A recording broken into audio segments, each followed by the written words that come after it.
আজকের হাটের সম্ভবত এই আরিয়া জোড়া সবচাইতে বড়, বিগ সাইজ, বিশাল সাইজের আরিয়া।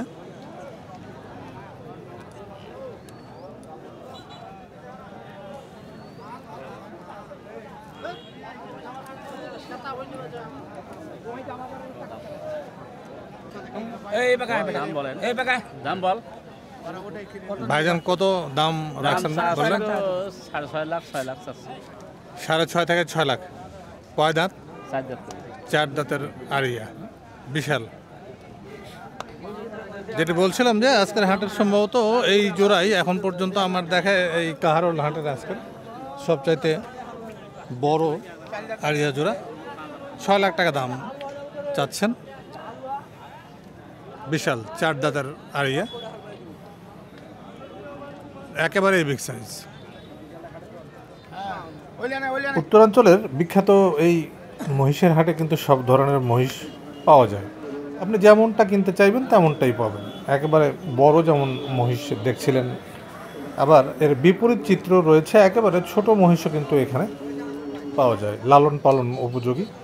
বিশেষ করে যারা ছোট মহিষ কিনে লালন পালন করে বড় করতে চান তাদের জন্য এখানে প্রচুর বাচ্চা মহিষ, বকনা এবং আর এই আপনার ষাঁড় মহিষ, সব ধরনের মহিষ এখানে রয়েছে। আবার মাঝারি সাইজের মহিষও রয়েছে, আপনি যেমনটা কিনতে চাইবেন তেমনটাই পাবেন। মহিষের এখানে কোনো অভাব নেই, আপনি হাটে এসে বিমুখ হবেন না। আপনার মন মতো মহিষ এখান থেকে আপনি অবশ্যই কিনতে পারবেন।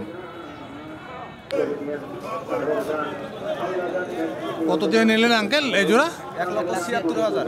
1,76,000 বকনা? জি। এলে কি লালন পালন করার জন্য নিলেন? আচ্ছা আচ্ছা, কোথায় নিয়ে যাবেন? ঠাকুরগা। আরও আছে আপনাদের মহিষ? না, আর নাই, এটাই দুইটা কিনলাম।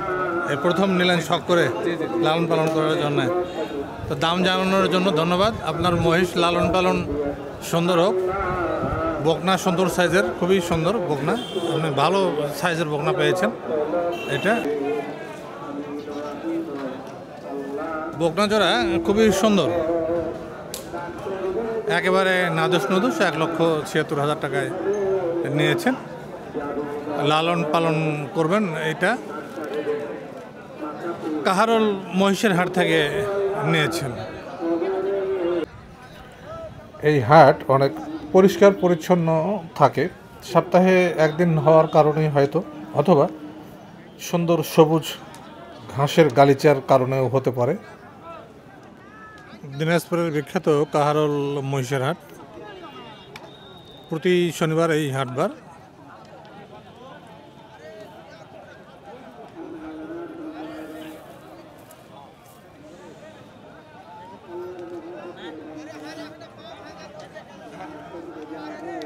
ছোট বড় সব ধরনের মহিষে একেবারে ভরপুর থাকে হাট।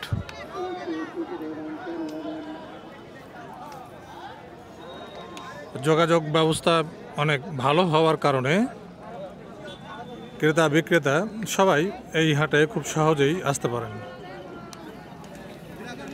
সব বয়সের, সব ধরনের, ছোট বড় মাঝারি সব ধরনের মহিষ কিন্তু প্রচুর পরিমাণে রয়েছে হাটে। কাহারোল মহিষের হাট প্রতি শনিবার হাটবার। গরু মহিষের হাট ঠিক যেমন খোলামেলা মুক্ত জায়গায় হওয়া উচিত, এই হাটটি ঠিক তেমনই খোলামেলা, একেবারে মুক্ত পরিবেশে, মুক্ত জায়গায়, কোলাহল মুক্ত নিরিবিলি পরিবেশে, একেবারে সবুজ ঘাসের গালিচায় এই হাট হওয়ার কারণে হাটের কিন্তু আলাদা একটা সৌন্দর্য রয়েছে। পুনর্ভবা নদীর তীরের এই হাটে আসলে বিশেষ করে আমার অনেক ভালো লাগে, মন ভালো হয়ে যায়।